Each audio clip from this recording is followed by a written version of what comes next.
كل ضلالة في النار فأعوذ بالله من الشيطان الرجيم يا أيها الذين آمنوا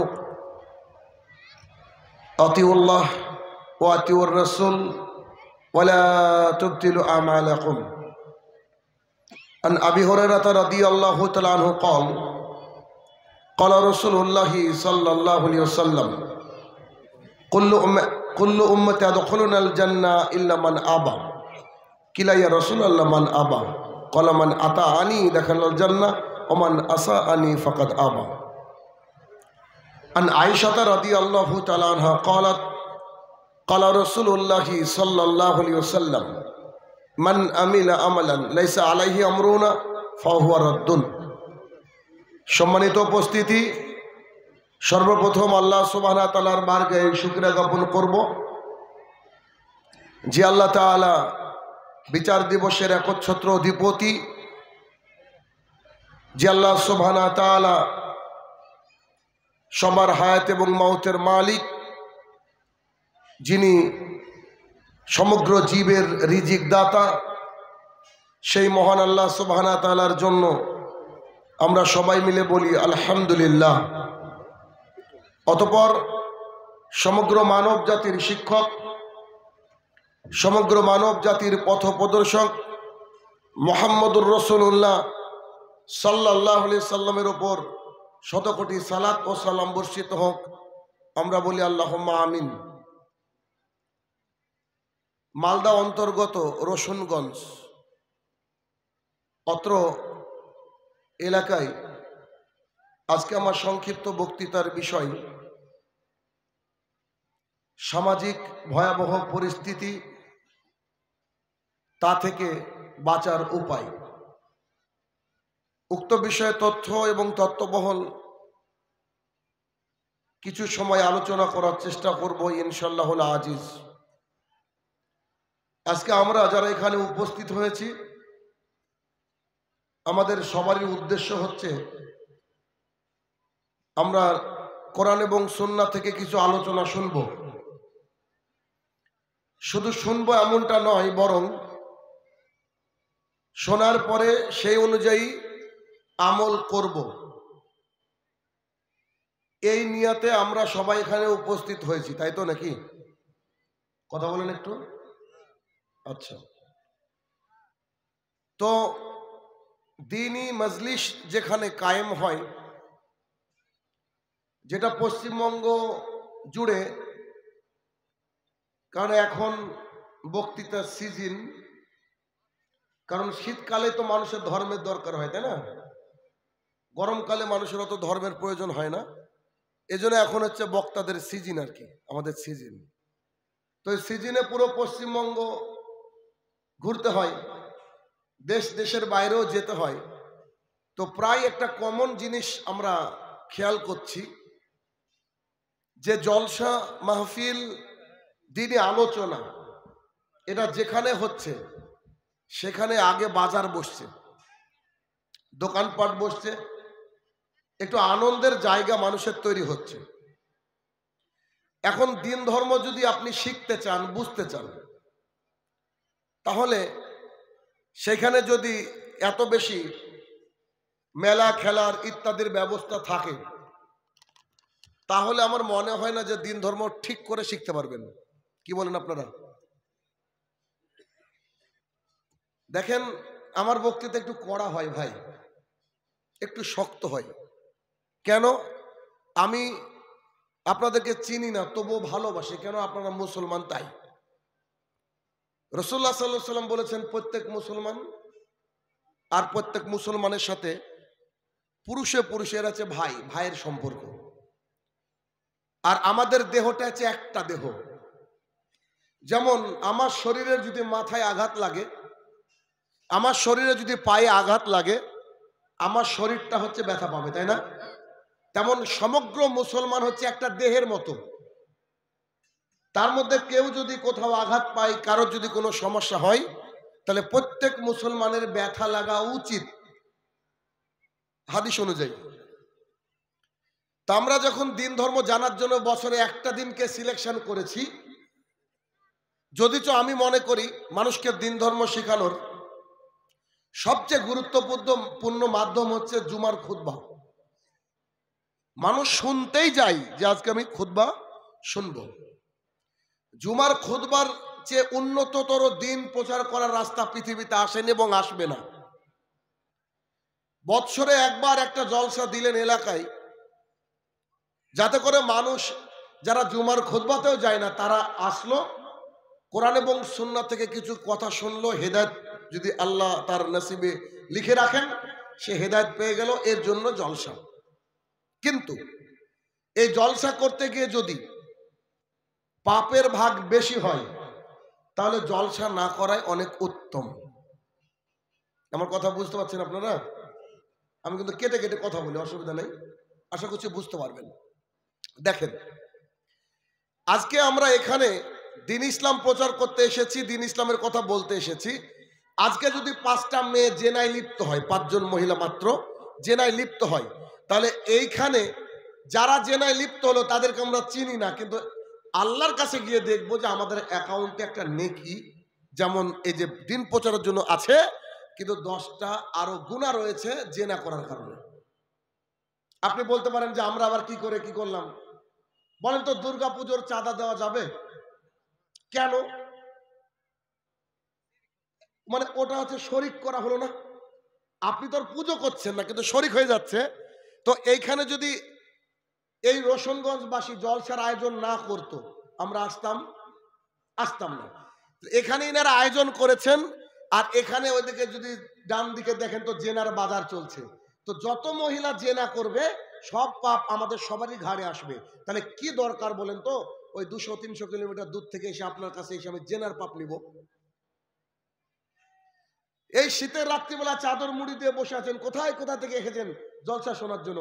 কি দরকার বলেন? বাড়িতে ঘুমিয়ে থাকলে তো নেকি। তাহলে এখানে আসলে কি পাপ হবে না? হ্যাঁ। তাহলে এই পাপের রাস্তাগুলোকে কি করতে হবে? আমাদেরকে বন্ধ করে দিতে হবে।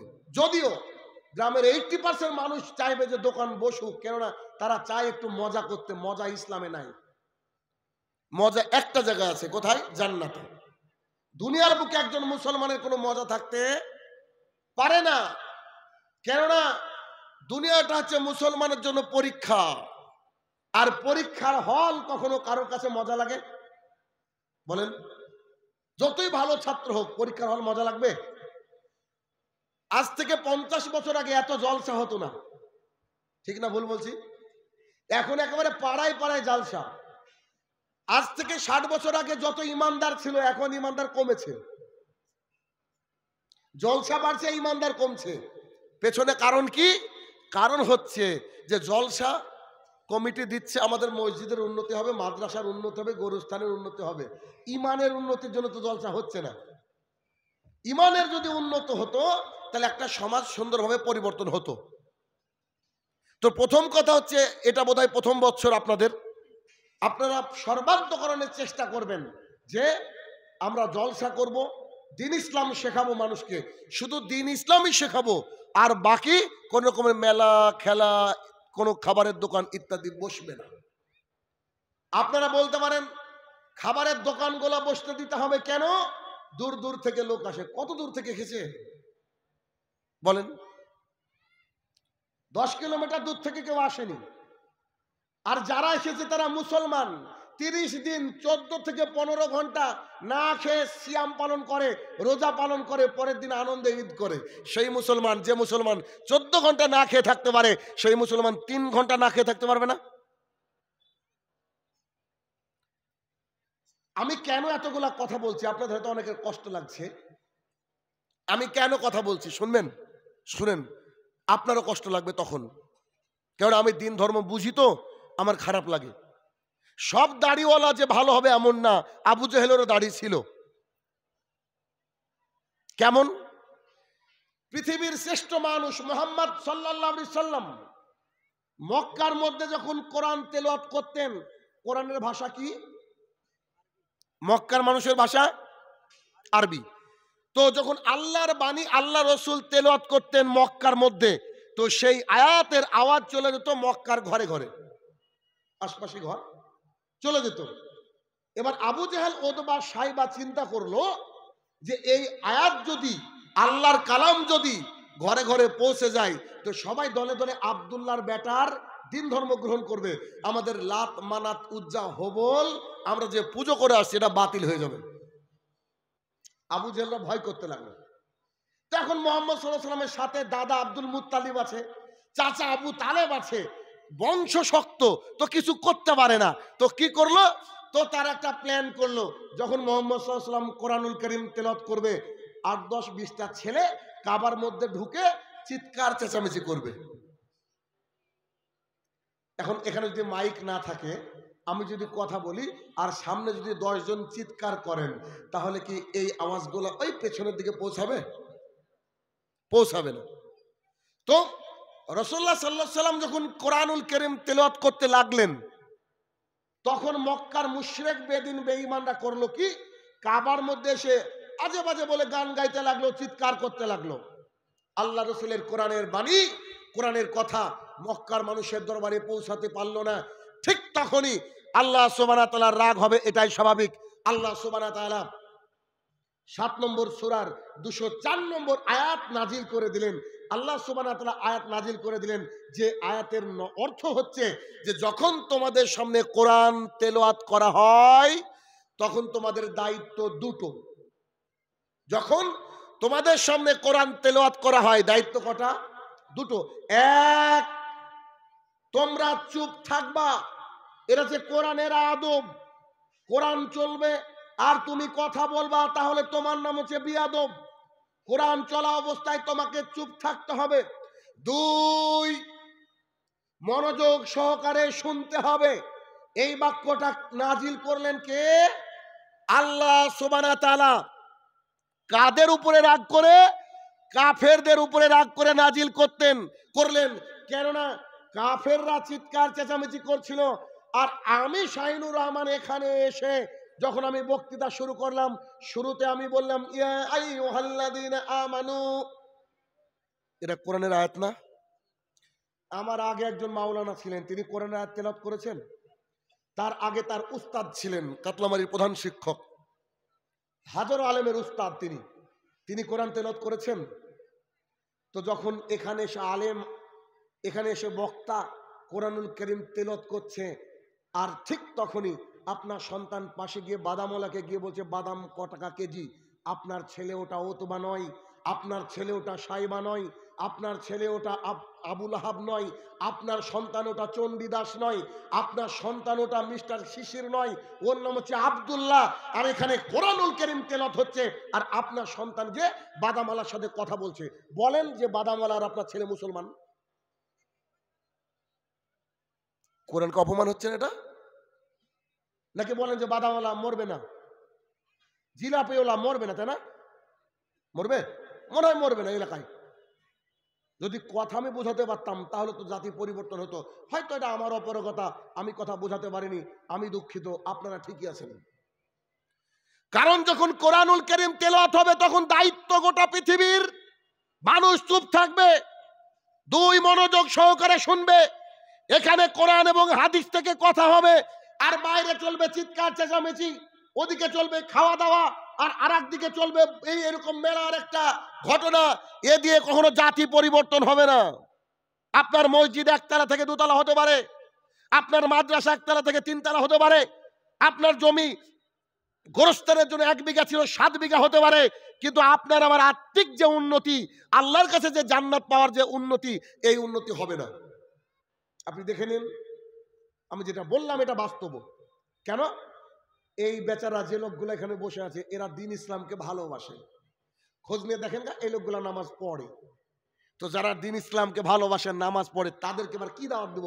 দাওয়াত তো দিব আপনার ওই ইয়াং ছেলে আর ইয়াং মেয়েটাকে যে এখন ঘুরে বেড়াচ্ছে, ওর কানে তো আজকে কোনো কথাই যাবে না, ও তো মত তো আছে ওইদিকে। শোনেন, আমি বারবার করে বলি, গতকালকেও বলেছি, হয়তো আগামীকালকেও আবার বলবো। কালকে দিনাজপুর টুঙ্গি দিঘিতে প্রোগ্রাম আছে। আমি বারবার বলে আসছি, দিন রাত মানুষকে বলে আসছি, যে দায়িত্ব পালন করে যদি জান্নাত যাওয়া যেত, আবু তালেব হতো প্রথম জান্নাতি। আবু তালেবের মতো কেউ দায়িত্ব পালন করেছে বলে আমরা মনে করি না। অতএব শোনেন, হয় দায়িত্বকে ছেড়ে দিতে হবে, আর না হলে কি করতে হবে, মেলা বন্ধ করতে হবে। কমিটিতে যারা আছেন তাদেরকে বলছি, সামনেবার জালসা দেওয়ার সময় আপনি বলবেন জনাব এবার আমরা মেলা বসতে দেব না, দোকানপাট বসতে দেব না। তখন সভাপতি উঠে বলছে জি না না না, দোকানপাট না বসলে কি মানুষ একটু মজা করবে না? আপনি বলবেন আসসালামু আলাইকুম, আমি নাই। ইমানের সাথে বেরিয়ে আসেন, কারণ আমাদের কোনো গ্যারান্টি নেই কখন যে আল্লাহর কাছে চলে যাব, কেউ কি বলতে পারি? কেউ জানি না আমরা। এই জন্য দিন রাত আমি বলছি, আমি জানি অনেকের বিরুদ্ধে যাবে আমার কথা, আমি জানি অনেক আমার ভাই বোনরা কষ্ট পাবে। আল্লাহি আল্লাহর কসম করে বলছি যে আপনাকে আমি কষ্ট দিতে আসেনি, আপনাকে আমি শুধরাতে এসেছি। ডাক্তার যদি রোগীর অপারেশনের মায়া করে, রোগী কিন্তু সুস্থ হবে না। তা আমি ডাক্তার আজকে অপারেশন করব, কষ্ট হবে, 3 মাস পরে সুস্থ হবেন ইনশাল্লাহ। কথা বোঝা গেল? তাহলে আমরা দিন ইসলাম শুনবো আর শিখবো। এর আগে বলেছি যে জলসা শুনবেন, একটা ডায়রিয়ার একটা কলম থাকবে কাছে, বক্তা যা বলছে নোট করবেন, যে হাদিস শুনেননি নোট করবেন, আর স্টেজ থেকে নামার আগে তাকে বলবেন যে দলিল দিয়ে দেন, কি বললেন আপনি তার দলিল দিয়ে যান। দলিল যখন আপনারা চাইবেন দেখবেন বক্তার সংখ্যা কমে যাবে। কারণ পড়াশোনা করে কথা বলতে হবে, যে জনাব পড়াশোনা করে কথা বলতে হবে। আমরা যখন কোনো বক্তৃতা করি আমাদেরকে পড়াশোনা করে কথা বলতে হয়। একটা বক্তৃতার জন্য 50 থেকে 60টা হাদিস মুখস্থ করে তারপরে স্টেজে উঠি, তার আগে উঠতে পারি না। অতএব যেটা বলতে চাইছিলাম, সামাজিক অবক্ষয়ের, সামাজিক আমাদের যে রোগ, তার অন্যতম একটা হচ্ছে দিন ধর্ম শেখার জায়গায় যখন মেলা খেলা খাওয়া দাওয়া উঠে আসে, সেখানে দিন ধর্ম শেখার জায়গা থাকে না। বহুদিন আগে বলেছি কথাটা, আরো একবার বলছি। দেখেন এইখানে যারা একটু বয়স্ক মানুষ আছেন তারা সবাই প্রাইমারিতে পড়েছেন। বয়স্ক মানুষ, আপনারা প্রাইমারিতে পড়েননি?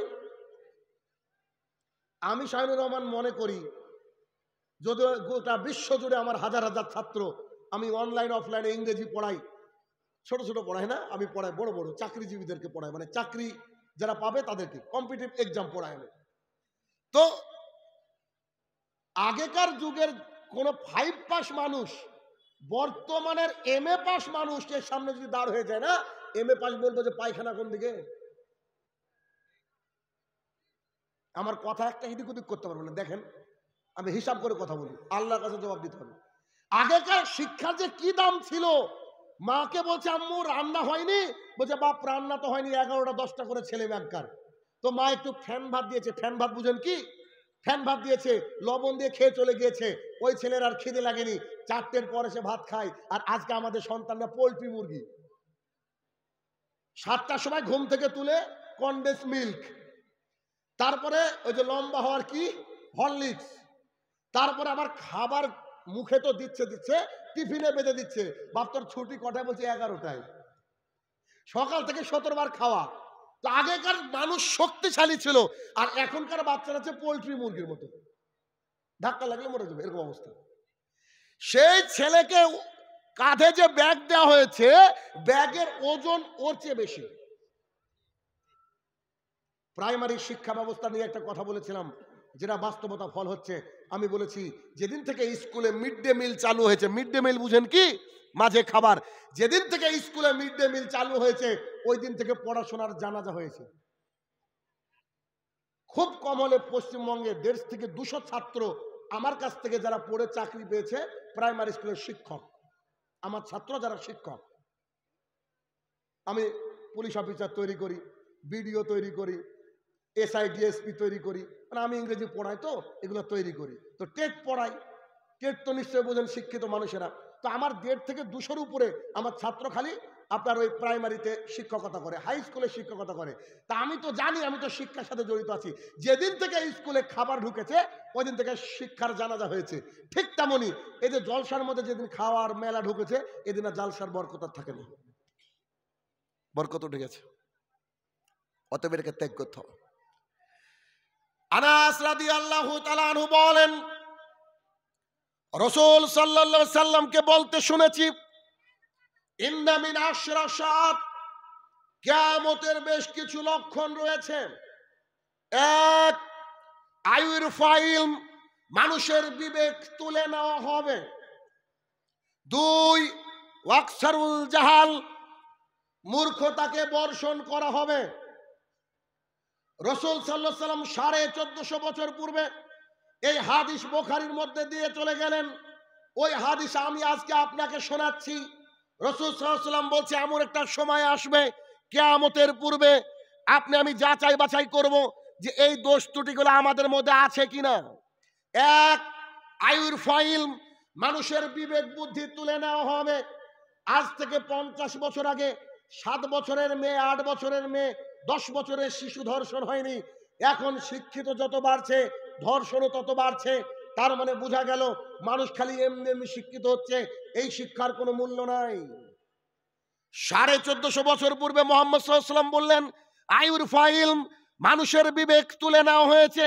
মানুষের বিবেক কি করে তুলে নেওয়া হলো? আগেকার জামানার যারা দাদি ছিলেন, দাদি বুঝেন কি, দাদিরা বুরকা হয়তো পরেনি কিন্তু শাড়ি পরতো। ওই 11 হাত শাড়ি, 11 হাত শাড়ি পরে যখন বাড়ির থেকে বেরোতো তার মুখটা গোটা গ্রামে 10 জন মানুষও দেখতে পায়নি। ওই 11 হাত শাড়ি 11 হাতে আছে, আপনার স্ত্রীর বুক পেট দেখেনি এমন লোকই নাই এলাকায়।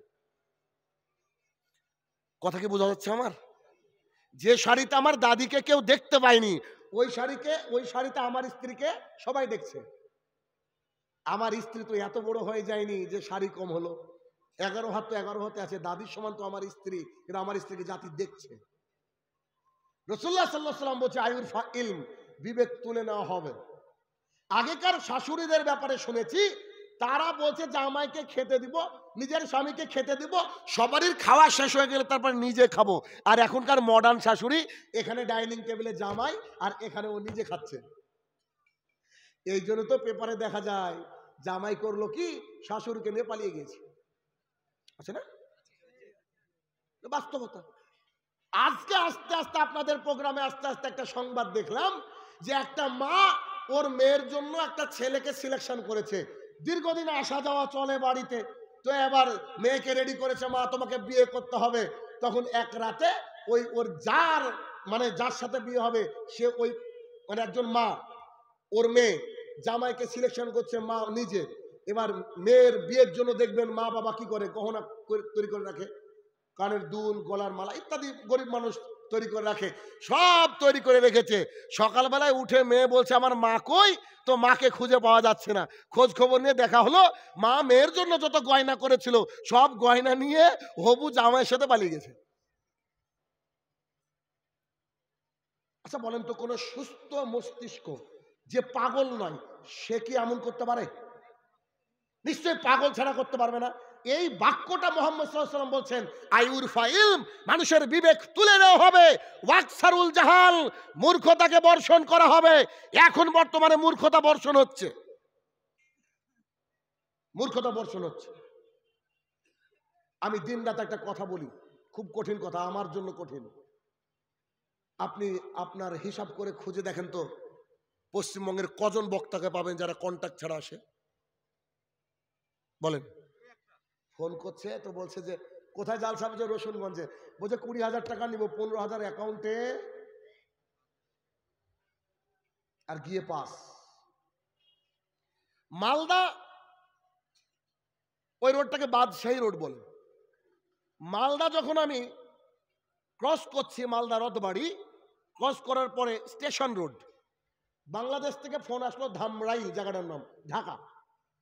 আমাকে বলছে শেখ আপনার কত তারিখ ফাঁকা আছে? জানুয়ারিতে বাংলাদেশ, মানে 8 তারিখ ফাঁকা আছে।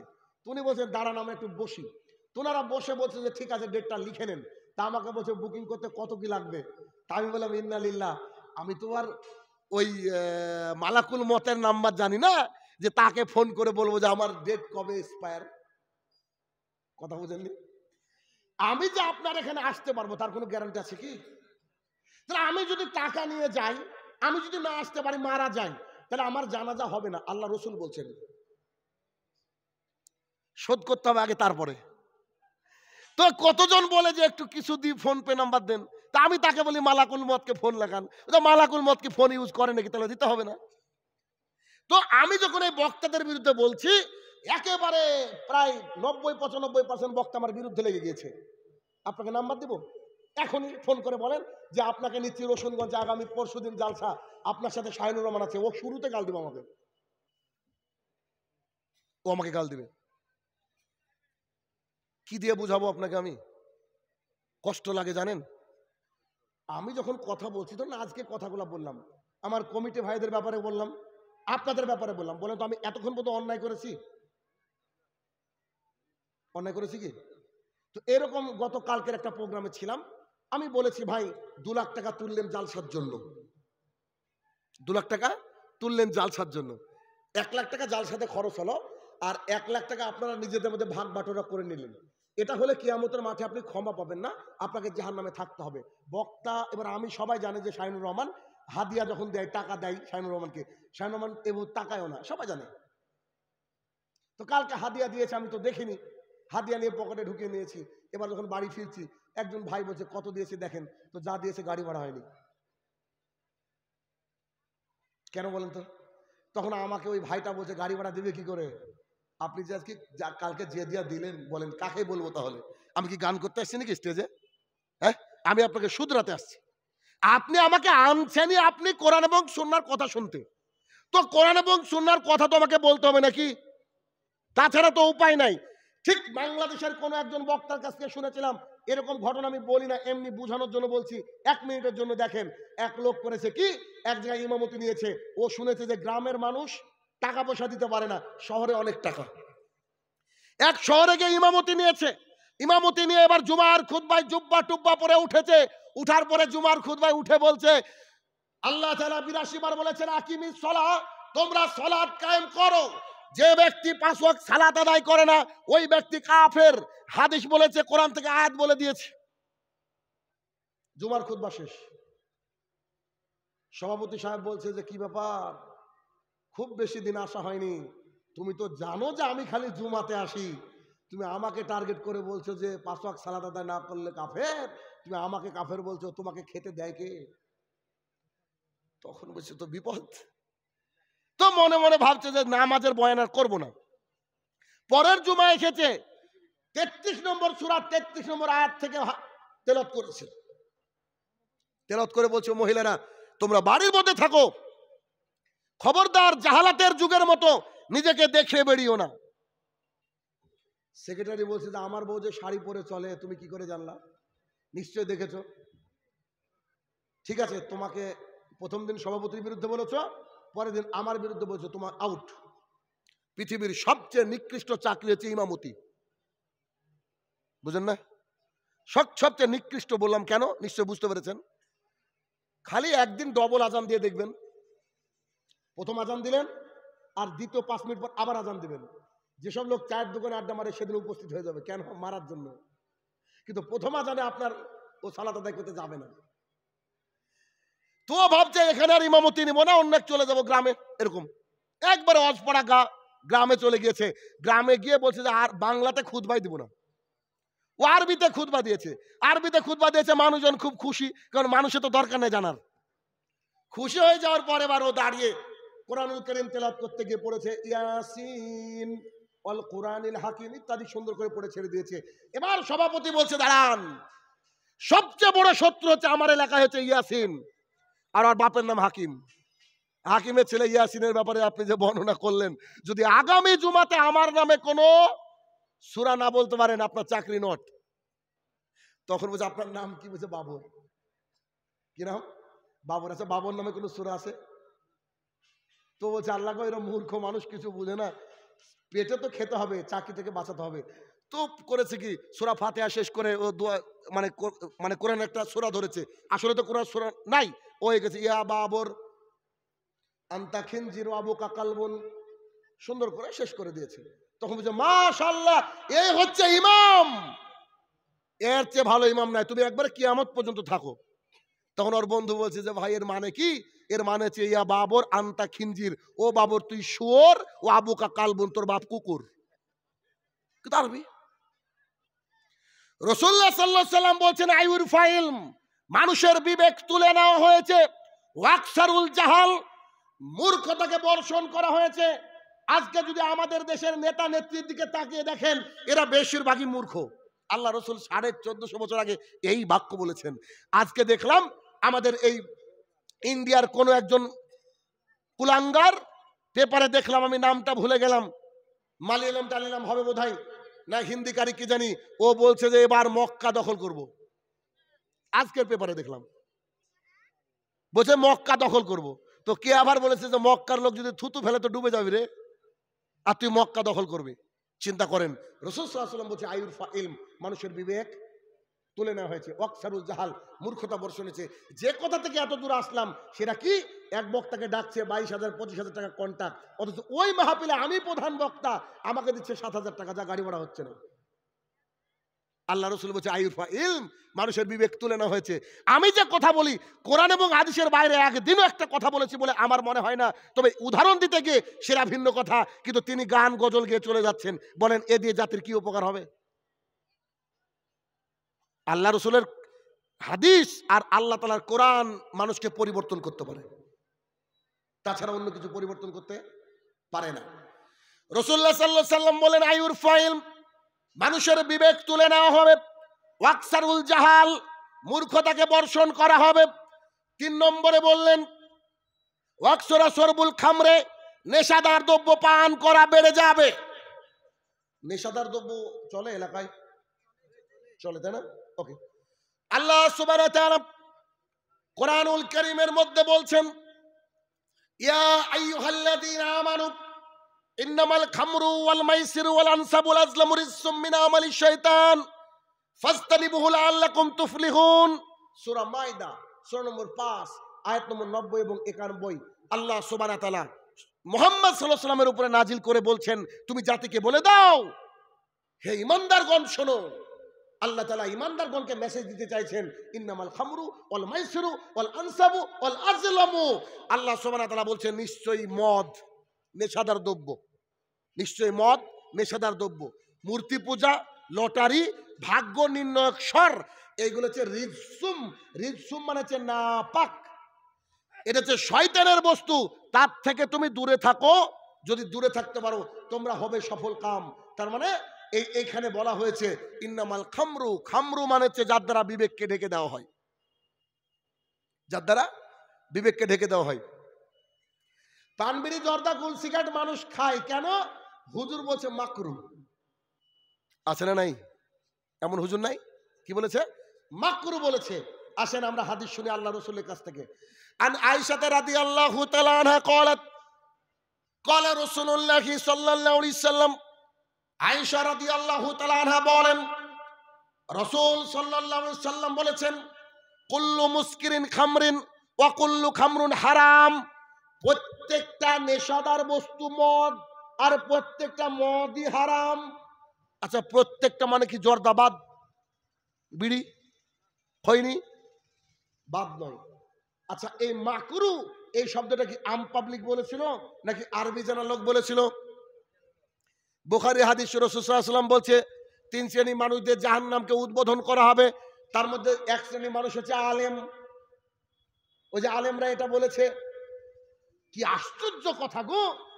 ইমাম সাহেব মসজিদের মধ্যে সালাত আদায় করালেন, জুমার দিন সালাত আদায় করিয়ে এই আয়াতকে তেলাওয়াত করলেন, করে সালাত আদায় করিয়ে বাইরে এসে মুদিখানার দোকানে এসে বলছে যে এটা পান দেন তো 350 জর্দা দিয়ে। বলে কি বলে না? এখনই কোরআনের কথা বলে আসলো, এখনই আল্লাহ সুবহানাহু ওয়া তাআলা এই আয়াতকে তেলাওয়াত করলো যে নিশ্চয়ই পান বিড়ি জর্দা গোল সিগারেট এগুলো হচ্ছে হারাম, মাকরু নয়।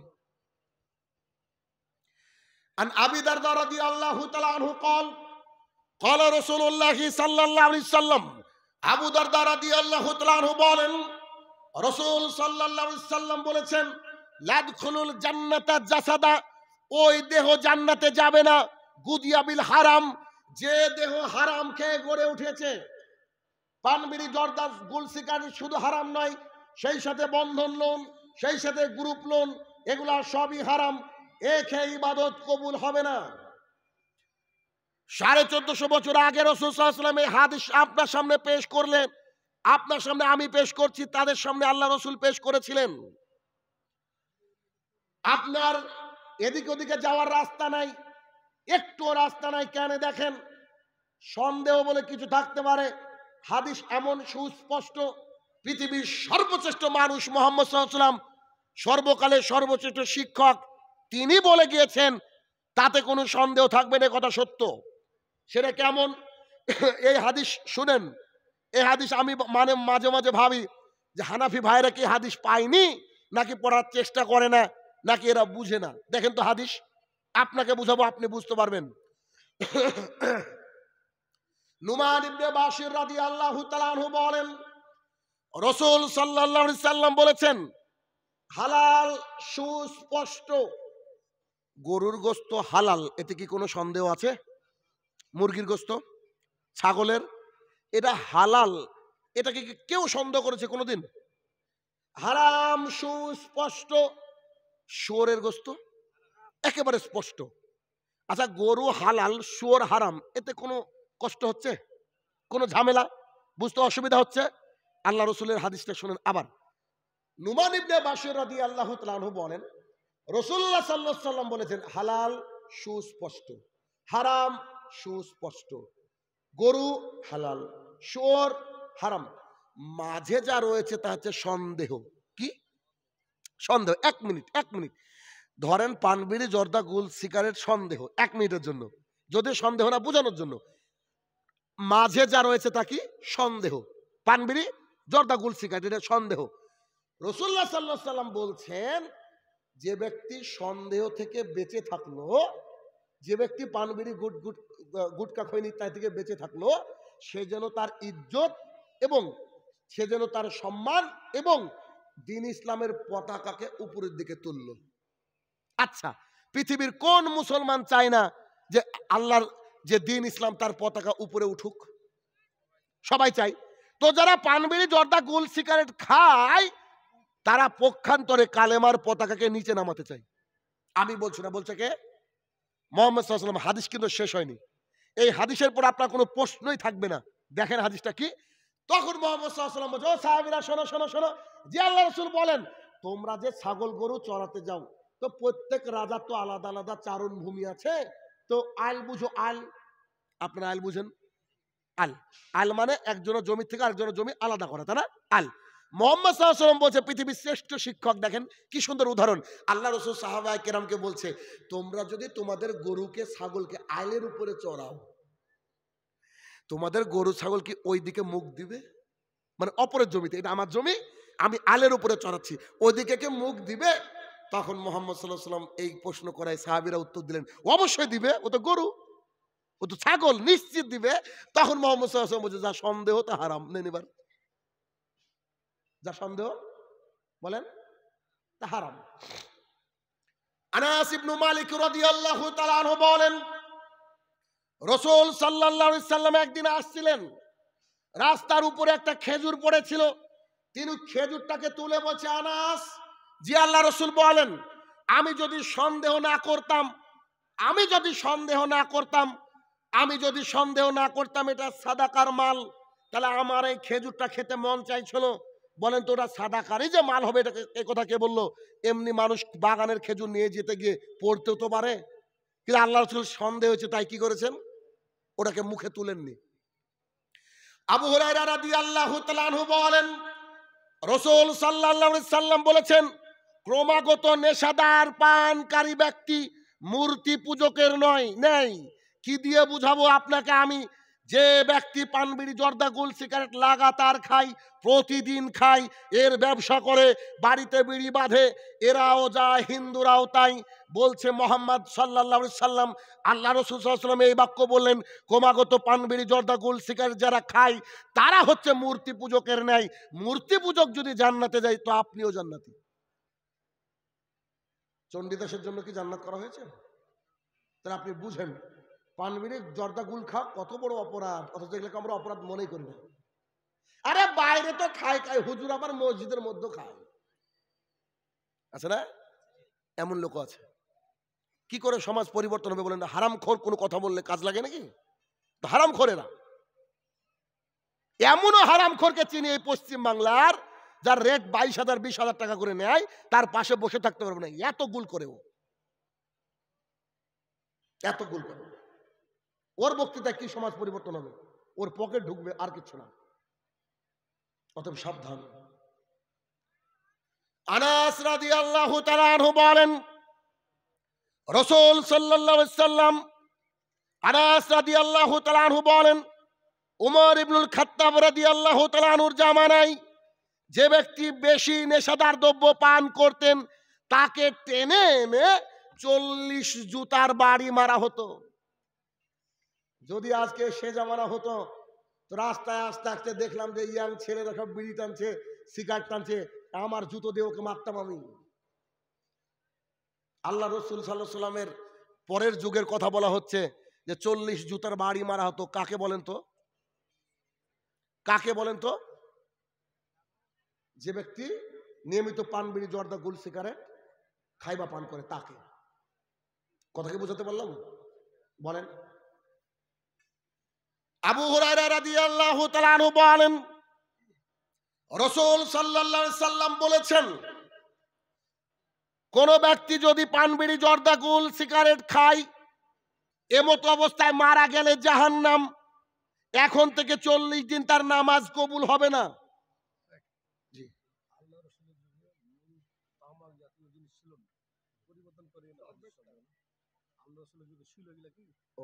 ওটা আপনি কি বলছেন না? আচ্ছা, বুঝতে পেরেছি। আমি বুঝতে পেরেছি। আমি বলি, পাবলিককে বোঝানোর চেষ্টা করি। উনি বলতে চাইছেন যে পান বিড়ি জর্দা গুল সিগারেট তো রসুলের জামানায় ছিল না, আপনি কেন বলছেন? কথা বোঝেননি তো? পান বিড়ি জর্দা গুল সিগারেট তো মোহাম্মদ সাল্লাল্লাহু আলাইহি ওয়াসাল্লামের জামানায় ছিল না, কিন্তু নেশাদার দ্রব্য তো ছিল। নেশাদার দ্রব্য পৃথিবীতে যত আসবে সব নেশাদার দ্রব্য মানে ইনটক্সিক্যান্ট, আর ওগুলো হচ্ছে খামার। জি, আপনি কি জর্দা খান? গুল করেন? না না আপনি করেন কি? না আমি 1 মিনিট সারা থামবো। বলেন। আল্লাহ রাসূলের হাদিস যখন নিসবত করবেন, জি, না পরিবর্তন করছি না তো। আমি বললাম নেশাদার দ্রব্য। অনেক মানুষ বুঝবে না নেশাদার দ্রব্য কি, আমাকে তো ভেঙে বলতে হবে না? না আমাকে ভেঙে বলতে হবে তো, না আপনি কি করে বুঝবেন? না না অবশ্যই বলতে হবে। না না আমি বলি অবশ্যই বলতে আমি বাধ্য। তো যদি বলি যে নেশাদার দ্রব্য পান করা যাবে না, তো নেশাদার দ্রব্য কি বলেন একটু? তো পান বিড়ি জর্দা গুল সিগারেট তামাক হেরোইন আফিং যা আছে সবই তো নেশাদার দ্রব্য। আমি বেশি বুঝবো কেন? আপনি বেশি বুঝছেন তো। আপনাকে কে? না না আপনাকে এখানে বসিয়েছে কে? আমি আল্লাহ রসুল সাল্লাল্লাহু আলাইহি ওয়াসাল্লামের কথাই বলছি হুবহু, কিন্তু আমাকে ভেঙে বলতে হবে না। শব্দ বলবেন না। না নেশার কথা বলেন। না নেশা। আপনি কি জর্দা খান? আমি কেন জর্দা খাবো? আপনার এত বাচ্চা কেন? আমি তো বুঝতে পারলাম না। যেটা শব্দ আল্লাহ, আরে আশ্চর্য কথা। আমি আল্লাহ রাসূল সাল্লাল্লাহু আলাইহি ওয়াসাল্লাম বলেছে কুল্লু মুসকিরিন খামরিন, প্রত্যেকটা নেশাদার বস্তু কি?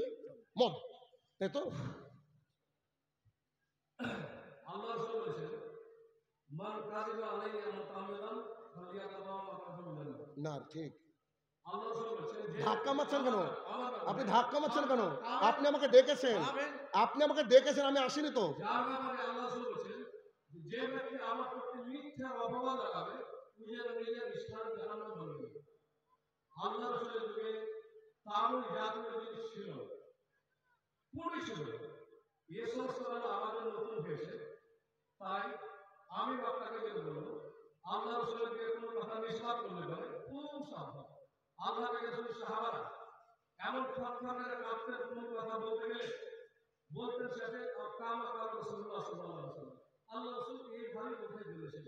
এই কারণে আমি বক্তাকে বলবো হাদিসের যে সমস্ত শব্দ যেরকম ভাবে ব্যবহার হয়েছে আপনি ওইভাবেই ব্যবহার করুন, বেশি বলার দরকার নেই। তাহলে পান বিড়ি জর্দা গোল সিগারেট এগুলো হারাম না? হারাম অবশ্যই, কিন্তু হারাম হারাম, কিন্তু যেটা আল্লাহ রাসূল শব্দ ব্যবহার করেছেন ওই শব্দ ব্যবহার করুন। জর্দা খৈনি গুল আল্লাহ রাসূলের জামানায় ছিল না? অবশ্যই। জর্দা জাতীয় জিনিস, তাম জাতীয় জিনিস একবারে হারাম। আল্লাহ তাইয়্যিবাতকে হারাম করেছেন, খাবাইসকে হারাম করেছেন। ওটা খাবাইসের মধ্যে পড়ছে, হারাম অবশ্যই হারাম, কিন্তু আল্লাহ রাসূল যে শব্দ যেরকম ভাবে ব্যবহার করেছেন আপনি ওইভাবেই ব্যবহার করুন। ওটাই তো বুঝতে পারলাম না। তা আমি যদি না বুঝি মানুষকে না বলি, দেখেন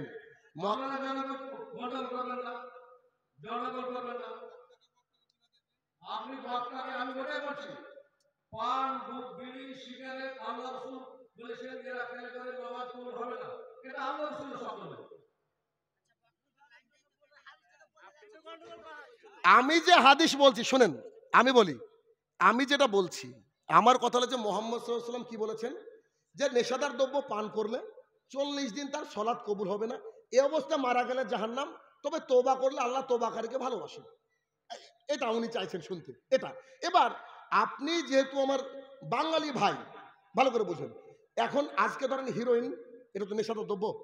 আমার পরে এমন একটা ধরেন আজকে আমাদের 2024 সাল, 2050 সালে একটা এমন নেশাদার দ্রব্য আসলো যেটা আমরা এখনো জানি না।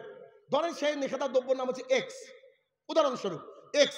তো তখনকার আলেম যখন কথা বলবে তখন কি বলবে? পানবিড়ি, জর্দা, গুল, সিগারেট এবং এক্স। এ বলবে কি বলবে না? কারণ আপনাকে আমাকে বুঝাতে হবে, ভেঙে না দিলে তো হবে না। আজকে এই গ্রামের বহু মা বোনরা বিড়ি ব্যবসা করে। এবার আমি যখন নেশাদার দ্রব্য বলবো, মা পাবলিক কি নিবে? ও নেশাদার দ্রব্য মানে তো মদ। আমাদের পাবলিক এটাই বুঝে নেশাদার দ্রব্য মানে মদ।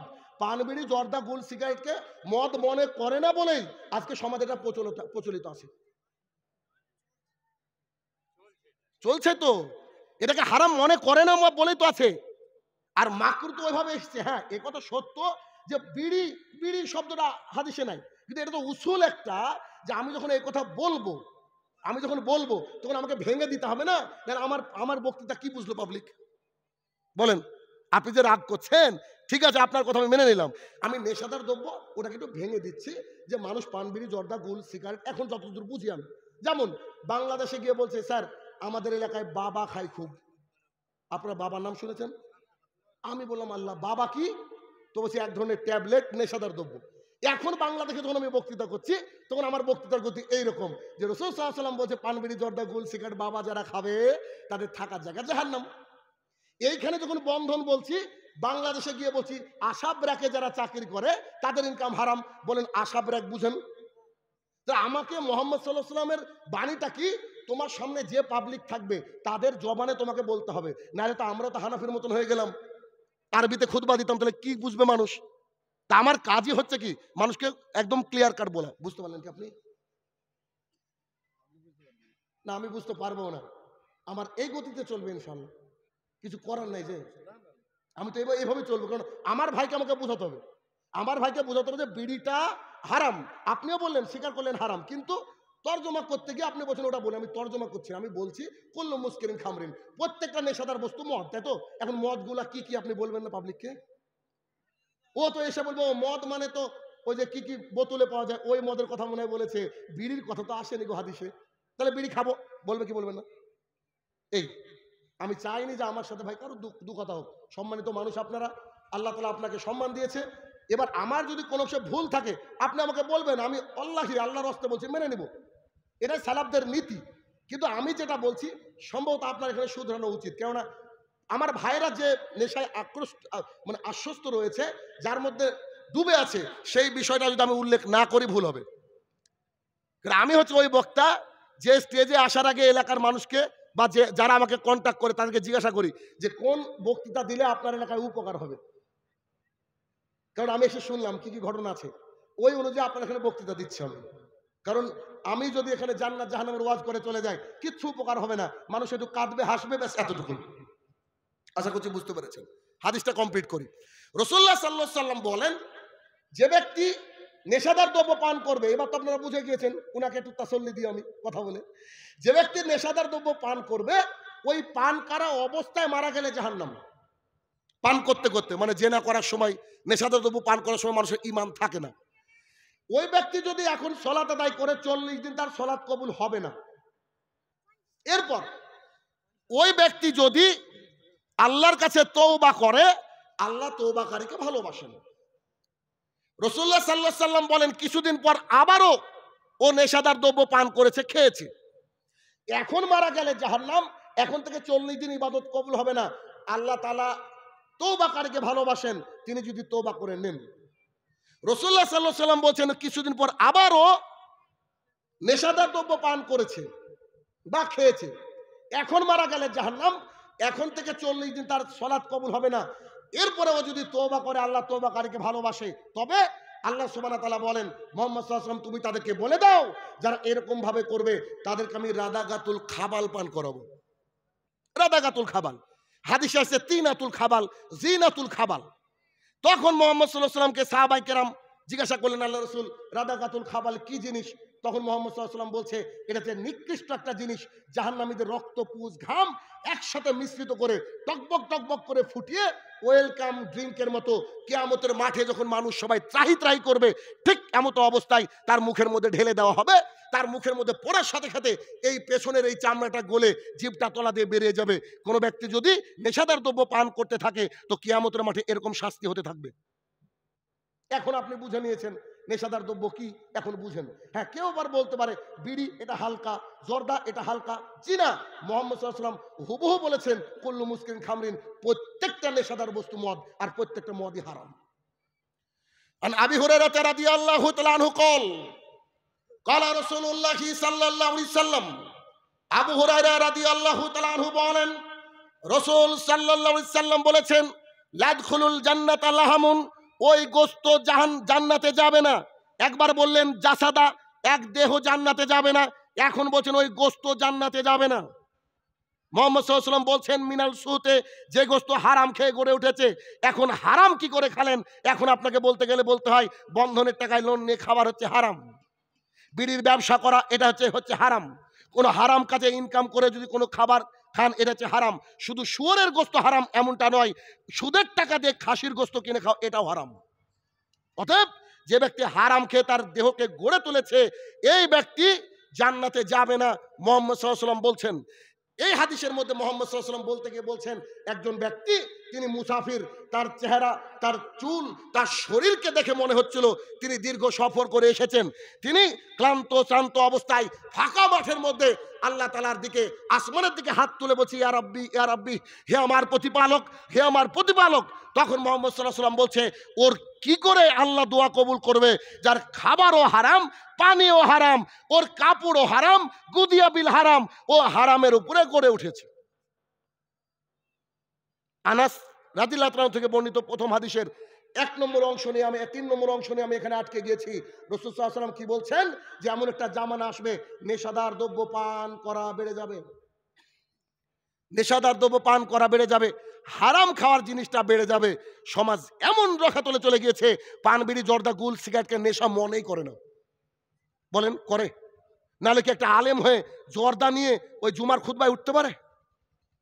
কেউ পৃথিবীর মসজিদের মধ্যে সিগারেট খেয়েছে, বিড়ি খেয়েছে এটা আমার জানা নাই, কিন্তু অনেক আলেম রয়েছে যারা মসজিদের মধ্যে বসে জর্দা দিয়ে পান খায়, ওর ভয় নাই। অথচ কাঁচা পেঁয়াজ আর রসুনকে রাসূল সাল্লাল্লাহু আলাইহি ওয়াসাল্লাম অ্যাভয়েড করতে বলেছেন, অথচ এগুলো হারাম নয়, তার গন্ধে যেন মানুষ কষ্ট না পায়। আর আপনি আমি যখন মসজিদে যাই দেখা যাবে সেজদা ওই রুকু করতে গেল পকেট থেকে পড়ে গেছে বিড়ি, আছে না? বিড়ির ওখানে ছবি দিয়ে আছে, মঞ্জিল বিড়ি পড়ে গেছে। আউযুবিল্লাহ, পৃথিবীটা কোথায় গিয়েছে? এই কথায় মুহাম্মদ সাল্লাল্লাহু আলাইহি ওয়াসাল্লাম 1450 বছর আগে বললেন যে চারিদিকে নেশাদার দ্রব্য পান করার সংখ্যা বেড়ে যাবে, চারিদিকে বেড়ে যাবে। রাসূল সাল্লাল্লাহু আলাইহি ওয়াসাল্লাম বলছেন মানুষ নেশাদার দ্রব্য পান করবে, নাম রাখবে আলাদা। নেশাদার দ্রব্য পান করবে, নাম রাখবে কি? আলাদা। চিন্তা করেন। আবু তালহা রাদিয়াল্লাহু তাআলা আনহু খুব কোটিপতি মানুষ ছিলেন, অনেক টাকার মালিক ছিলেন। আনাস ইবনে মালিক রাদিয়াল্লাহু তাআলা আনহু বলেন যে সাহাবায়ে কেরাম বসে আছে, তখনও মদ হারাম হয়নি। মদ একবারে আল্লাহ তাআলা হারাম করেনি, মদ আল্লাহ 3 বারে হারাম করেছেন। আল্লাহ সুবহানাহু ওয়া তাআলা মদ 3 বার হারাম করেছেন একটু একটু করে। উমর ইবনুল খাত্তাব রাদিয়াল্লাহু তাআলা আল্লাহর কাছে দোয়া করতেন মদের বিষয়টা একটু ক্লিয়ার করে দেন। এই করতে করতে আমি যে আয়াতটা পাঠ করলাম এই 5 নম্বর সূরা 90 নম্বর আয়াত, এটা হচ্ছে ফাইনাল আয়াত। সূরা নিসা, সূরা বাকারা, আল্লাহ সুবহানাহু ওয়া তাআলা বাকারা 219 আর সূরা নিসার সম্ভবত 43 অথবা 34 নম্বর আয়াত আল্লাহ তাআলা নাজিল করেছেন। 3 নম্বর ফাইনাল, এটা হচ্ছে হারাম। কেন এটা হারাম করার পেছনে কারণ আছে। একজন সাহাবী সালাত আদায় করাচ্ছিলেন, সালাত আদায় করাতে গিয়ে আপনার সূরা ভুল পড়েছে। যে সূরার মধ্যে আছে আমরা ওই আল্লাহর ইবাদত করি না, তোমরা যার ইবাদত করো। কোন সূরা বলেন দেখি? কাফিরুন। তো কাফিরুন আয়াতটা এমন করে পড়েছে যে তোমরা যে আল্লাহর ইবাদত করো আমরাও সেই আল্লাহর ইবাদত করি। তখন খারাপ লেগেছে সাহাবীদের। মুহাম্মদ সাল্লাল্লাহু আলাইহি ওয়াসাল্লামের কাছে এসে বলছে দেখেন এই নেশাদার দ্রব্য পান করে মানুষের হিসাব ঠিক থাকে না, বিবেক ঠিক থাকে না। তখন আল্লাহ সুবহানাহু ওয়া তাআলা ফাইনাল এই আয়াত নাজিল করে দিলেন যে পৃথিবীতে যত নেশাদার দ্রব্য আছে আসবে ভবিষ্যৎ পর্যন্ত, কিয়ামত পর্যন্ত সমস্ত নেশাদার দ্রব্য কি? হারাম। মুসলিম শরীফের হাদিস, রাসূলুল্লাহ সাল্লাল্লাহু আলাইহি ওয়াসাল্লাম বলেন ইন্নাল্লাহা তাইয়্যিবুন লা ইয়াকবালু ইল্লা তাইয়্যিবা, নিশ্চয়ই আল্লাহ পবিত্র, পবিত্র জিনিসের আল্লাহ তাআলা গ্রহণ করেন না। আল্লাহ পবিত্র, পবিত্র জিনিসের আল্লাহ সুবহানাহু ওয়া তাআলা গ্রহণ করেন না। আর সুদের ব্যাপারে ঘুষের ব্যাপারে, সুদের ব্যাপারে আল্লাহ সুবহানাহু ওয়া তাআলা সরাসরি কোরআনুল কারীমের মধ্যে বলেছেন, খবরদার তোমরা এই সুদ খেও না, সুদ থেকে দূরে থাকো। যদি তোমরা তারপরে বহাল রাখো তাহলে কি আল্লাহ এবং আল্লাহ রসুলের তরফ থেকে যুদ্ধের এলান হয়ে গেল। রিবা এত কঠিন জিনিস। আর আবু দাউদের হাদিস আমার ঘেন্না লাগে, আমার কষ্ট হয় এই হাদিসের ভাষাটা বলতে, কত যে কষ্ট হয়। তারপর আপনার সামনে বলি, মুহাম্মদ সাল্লাল্লাহু আলাইহি ওয়াসাল্লাম বলছে 1 টাকা সুদ খেলে 70টা পাপ হয়, 1 টাকা সুদ খেলে 70টা পাপ হয়, 1 টাকা সুদ খেলে 70টা পাপ হয়। এখন 1 টাকা তোর হাদিসে নাই, 1 দিরহাম আছে। আপনাকে বোঝানোর জন্য 1 টাকা সুদ খেলে 70টা পাপ হয়। সবচেয়ে নিচের পাপ হচ্ছে নিজের মায়ের সাথে জেনা করে যত পাপ, 1 টাকা সুদ খেলে সর্বনিম্ন তত পাপ। এখন হিসাব করে দেখেন, গোটা গ্রাম বন্ধনে চেয়ে আছে। গোটা গ্রাম কি আছে? বন্ধনে ছেয়ে আছে। গোটা গ্রাম আপনার ওই গ্রুপ লোনে ছেয়ে আছে। সমাজকে তৈরি করতে হবে সমাজের মতো। যদি বিশ্বাস না হয়, চলেন আমার এলাকায়, আমরা তো হানাফি ছিলাম, আল্লাহর রহমত আমরা হেদায়েত পেয়েছি আলহামদুলিল্লাহ। আমি 2টো মসজিদ পরিচালনা করি, এই মসজিদে ফজরে 100 মুসল্লি। আপনার মসজিদে কজন মুসল্লি থেকে ফজরে? নিজেকে আহলে হাদিস বলেন, লজ্জা লাগে না আপনাদের? গ্রামের মানুষ কাজকর্ম করে খায় মাঠে, দুপুরে তো যায়, মাঠে যায় না মানুষ? দুপুরে যায়। তা আমাদের ওদিকে জোহর আসর কোথাও কোথাও মাঠেও পড়ে, কিন্তু ফজরে আমাদের মসজিদে 100 মুসল্লি। একজন মুসল্লিকে দেখাতে পারবেন আমার মসজিদে যে পান বিড়ি জর্দা গুল সিগারেট খায়? দেখান আপনি গিয়ে। কেন? সমাজকে তৈরি করতে পেরেছে আলহামদুলিল্লাহ। যদি কারেন্ট চলে যায় তো কারো কাছে লাইটার বা গ্যাস লাইটার বা দেশলাই পাবেন না। তৈরি করার চেষ্টা করছি, দোয়া করবেন। এভাবেই তৈরি করতে হবে। আহলুল হাদিস মানে ইমাম শাফি রহমতুল্লাহ আলাইহি বলছেন, যখন আমি কোনো আহলুল হাদিসকে দেখি, স্বয়ং মুহাম্মদ সাল্লাল্লাহু আলাইহি ওয়াসাল্লামকে দেখলাম এরকম অবস্থা। তার মানে একজন মানুষ যদি দাড়ি চেঁচে আসে, ও যদি বলে আমি আহলুল হাদিস, ও হচ্ছে মিথ্যাবাদী। অসম্ভব, ও আহলে হাদিস হতে পারে না। একটা মানুষ যদি টাকনু নিচে প্যান্ট পরে, ও যদি বলে আমি আহলে হাদিস, ও এখনো বুঝতে পারেনি আহলে হাদিস কাকে বলে। আহলে হাদিস মানে খালি বুকে হাত বেঁধে আমিন বলে আহলে হাদিস হয়? আহলে হাদিস হলে এরকম করে বেপর্দা মহিলারা সামনে বুকে থাকতে পারতো না। আহলে হাদিস মানে পূর্ণাঙ্গ গ্রাম থাকবে পর্দায়। আপনি দেখান, আপনি বলছেন আমি আহলে হাদিস এলাকার মানুষ, অথচ আপনার এলাকায় 5% বোরখা নাই, বলছে আমি আহলে হাদিস। আশ্চর্য দুনিয়া। আসছি ও হাদিস পরে। তাহলে কি রাসূল সাল্লাল্লাহু আলাইহি ওয়াসাল্লাম বলছেন নেশাদার দ্রব্য পান করা বেড়ে যাবে। অতএব আমরা যাই বুঝি না কেন, যতটুকু বুঝি না কেন, আমরা নেশাদার দ্রব্য যা, তা থেকে কি করতে হবে? আমাদেরকে দূরে থাকতে হবে, দূরে থাকতে হবে, একেবারে দূরে থাকতে হবে। ছুঁয়ে দেখতে হবে না। যদি কোনো দোকানে থাকে এইগুলা, সেগুলোকে তুলে দিতে হবে। আমি জানি তুলে দেওয়া অনেক কঠিন। আমার এলাকার প্রথম একটা দোকান থেকে পান বিড়ি জর্দা আর যে তিরাঙ্গা, তিরাঙ্গা বুঝেন কিনা? তিরাঙ্গা এটাতে তুলে দিয়েছি। আমি বলছি এটা রাখা চলবে না, হারাম। তো সে তুলে সব পুড়িয়ে দিয়েছে। এক লোক দোকানে এসে বলছে যে 1 প্যাকেট বিড়ি দেন তো। তো পাশে আমি সম্ভবত লবণ বা কিছু আনতে গিয়েছি, তখন বলছে আমাদের দোকানে মানে নেশাদার দ্রব্য কোনো কিছু বিক্রি হয় না। তখন সেই লোকটা বলছে এদেরকে গ্রাম ছাড়া করা উচিত। মনে হচ্ছে যে আমি ভিটামিন ডি উঠে দিয়েছি। কি বলছেন আপনি? অতএব নেশাদার দ্রব্য খাওয়া যাবে না। এটা একটা সমাজকে, এটা দেশকে, এটা জাতিকে ধ্বংস করে। আরে ইসলাম তো আছে আছে। ওয়ার্ল্ড হেলথ অর্গানাইজেশন, বিশ্ব স্বাস্থ্য সংস্থা বলছে প্রতি বছর 37 লাখ মানুষ মারা যায় তামাক সেবনের কারণে। 2011 সালে হিসাব বললাম, এখন তো আরো বেড়েছে। 37 লাখ মানুষ মারা যায়। দেখবেন এর আগে সিগারেটের গায়ে লেখা থাকতো স্ট্যাটুটারি ওয়ার্নিং, সংবিধিবদ্ধ সতর্কীকরণ, cigarette smoking injurious to health, cigarette খাওয়া স্বাস্থ্যের পক্ষে ক্ষতিকর। কোম্পানি দেখলো মানুষ বুঝে না, কোম্পানি লিখছে টোবাকো কজেস ক্যান্সার, টোবাকো খেলে ক্যান্সার হয়। দেখছে মানুষ তাও বুঝে না, এখন কোম্পানি লিখছে টোবাকো কিলস, তামাক খেলে মরবি। আর ওই সিগারেটের উপরে একটা এমন একটা থ্রট ক্যান্সারের গলার একটা ছবি দিয়ে দিয়েছে, যা যদি ভালো করে দেখেন আপনার ভাত ঢুকবে না, এত ভয়ঙ্কর। তারপরে দেখেন নেশাদার দ্রব্য কি চলা চলছে। গতকালকে যখন কালিয়াচক থেকে প্রোগ্রাম করে চা খাবো বলে কালিয়াচক স্ট্যান্ডে গেলাম, একেবারে জুব্বা পরে আছে, কালো জুব্বা, বাবরি চুল, মাথায় টুপি, বসে বসে সিগারেট টানছে। তা আমরা যখন চা খেতে দাঁড়ালাম, আমার ড্রাইভার বলছে যে আমাকে দেখেছে, দেখার পরে মাথা থেকে টুপিটা খুলে নিল। কত বড় শয়তান চিন্তা করেন। মানে সিগারেট ফেলেনি, ও করেছে টুপি খুলে নিয়েছে। মানে টুপিকে অসম্মান করছে, ওকে সিগারেট চালিয়ে যাচ্ছে। কত বড় বেঈমান, কত বড় মানে হারামখোর, যে মুখে আল্লাহু আকবার মুহাম্মদ সাল্লাল্লাহু আলাইহি ওয়াসাল্লামের সুন্নাত রেখে ও বসে বসে বিড়ি খাচ্ছে। কত বড় নির্লজ্জ বেহা হলে এই কাজ করতে পারে। এবার আপনি কল্পনা করেন, টুপি খুলে নিল কিন্তু মাগার সিগারেট নেই ফেলুঙ্গা নাকি, এই হচ্ছে পরিস্থিতি, অতএব ভয়াবহ পরিস্থিতি। এরপরে রাসূলুল্লাহ সাল্লাল্লাহু আলাইহি সাল্লাম বললেন, ওয়াকসুরুজ জিনা, চারিদিকে জেনা বেড়ে যাবে।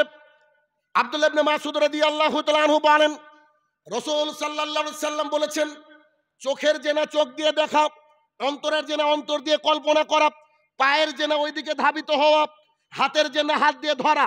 শুরুতে এসে আপনাকে যে কিছু কঠিন কঠিন বাক্য আমি বলেছি, ওই কঠিন বাক্যর মধ্যে থেকে এই হাদিসটা আপনাকে একটু বুঝাতে চাইছি, খেয়াল করেন। আপনাকে বলেছিলাম দোকানপাট বসানো যাবে না, মেলা বসানো যাবে না, ওদিকে আপনার ছেলে মেয়ে জেনা করছে, আপনার তো ভেতরে খারাপ লেগেছে কথা। এখন এই হাদিসকে শুনেন। মুহাম্মদ সাল্লাল্লাহু আলাইহি ওয়াসাল্লাম বলছেন, চোখের জেনা চোখ দিয়ে দেখা, অন্তরের জেনা অন্তর দিয়ে কল্পনা করা। আজকে যে মেয়েটা সেজে হেঁচে একটা ইয়াং ছেলে, ওকে দেখলে কল্পনা হবে না? একটা বুড়ো মানুষ দেখলে কল্পনা হবে না? যদি কেউ বলে, শাহিনুর রহমান সাহেব আমি সুন্দর একটা মহিলাকে দেখি, আমার অন্তরে কিছু হয় না, আমি বলবো চাচা ডাক্তার দেখান। বুঝেননি? আল্লাহ তাআলা তৈরি করেছেন নারী পুরুষকে ফিতরাত, এইরকম সিস্টেম এটা। তাহলে কি এই হাদিস শোনা যায়, মহিলারা যদি এভাবে রাস্তায় চলে আর পুরুষ যদি তার দিকে ফেল ফেল করে তাকিয়ে থাকে, এই ব্যক্তি জিনা করলো। আমি বলছিলাম, মুহাম্মদ সাল্লাল্লাহু আলাইহি ওয়াসাল্লাম বলছেন। আবু হুরায়রা রাদিয়াল্লাহু তাআলা আনহু বলেন, রাসূল সাল্লাল্লাহু আলাইহি ওয়াসাল্লাম বলেছেন, আবু হুরায়রা রাদিয়াল্লাহু তাআলা আনহু বলেন, রাসূল সাল্লাল্লাহু আলাইহি ওয়াসাল্লাম বলেছেন, দুই শ্রেণীর মানুষকে আমি দেখিনি, এরা তো জান্নাতে যাবে না, জান্নাতের গন্ধ পাবে না। এক শ্রেণীর মানুষ যাদের হাতে থাকবে গরুর লেজের মতো বাঁকানো লাঠি, তা দিয়ে তারা অন্যায়ভাবে মানুষকে মারবে, তারা তো জান্নাতে যাবে না, জান্নাতের গন্ধ পাবে না। দুই, এমন মহিলারা নেসাউন, এমন মহিলারা কাসিয়াতুন, পরে থাকবে আর এতুন, উলঙ্গ পোশাক। আশ্চর্য কথা, আরে পোশাক আবার উলঙ্গ হয় নাকি? উলঙ্গ মানে আপনার স্ত্রী যে ছোট ব্লাউজ পরেছে, আপনার মেয়ে যে টাইট ফিট পোশাক পরে সকালবেলায় টিউশনিতে যায়, দুপুরবেলায় স্কুলে যায়, এটা হচ্ছে উলঙ্গ পোশাক। মহিলাদের শরীরের ভাঁজ বোঝা যায় যে পোশাকে, এটাকে বলা হয় উলঙ্গ পোশাক। রাসূল সাল্লাল্লাহু আলাইহি ওয়াসাল্লাম বলছে, শুধু তাই নয়, মামিলাত ও মাইলাত, মানে এই দুটো শব্দের অর্থ এমন, রাস্তা দিয়ে যাওয়ার সময় এমন ঢং করে পুরুষ যেন ওর দিকে তাকায়। দেখবেন বাড়িতে আছে, কোনো টেনশন নাই, রাস্তা দিয়ে গেলে বারবার ওন্না ঠিক করে, আর যখনই কোনো কিছু ওন্না ঠিক করে মানুষ তাকাবে, স্বাভাবিক। রাসূল সাল্লাল্লাহু আলাইহি ওয়াসাল্লাম বলছে, এরা তো জান্নাতে যাবে না, জান্নাতের গন্ধ পাবে না। সাহাবায়ে কেরাম বলছেন, আল্লাহ রাসূল সাল্লাল্লাহু আলাইহি ওয়াসাল্লাম জান্নাতের গন্ধ কত দূর থেকে পাওয়া যায়? তখন মুহাম্মদ সাল্লাল্লাহু আলাইহি ওয়াসাল্লাম বলছে, 40 বছরের দূরের রাস্তা থেকে। কত বছর? কল্পনা করেন তো, আপনার আমার কলিজার টুকরা, 40 বছর এইখানে জান্নাত, এখান থেকে 40 বছর দূরে থেকে যদি ও ওদিক দিয়ে পাশ কাটে চলে যায়, তার থাকার জায়গা জাহান্নাম। কত বড় ভয়াবহ পরিস্থিতি। আন আব্দুল্লাহ ইবনে মাসউদ রাদিয়াল্লাহু তাআলা আনহু قال قال رسول الله সাল্লাল্লাহু আলাইহি সাল্লাম, আব্দুল্লাহ ইবনে মাসউদ রাদিয়াল্লাহু তাআলা আনহু বলেন, রাসূল সাল্লাল্লাহু আলাইহি সাল্লাম বলেছেন, সালাসাতুন কাদ হারাম আলাইহিম মিন জান্নাহ,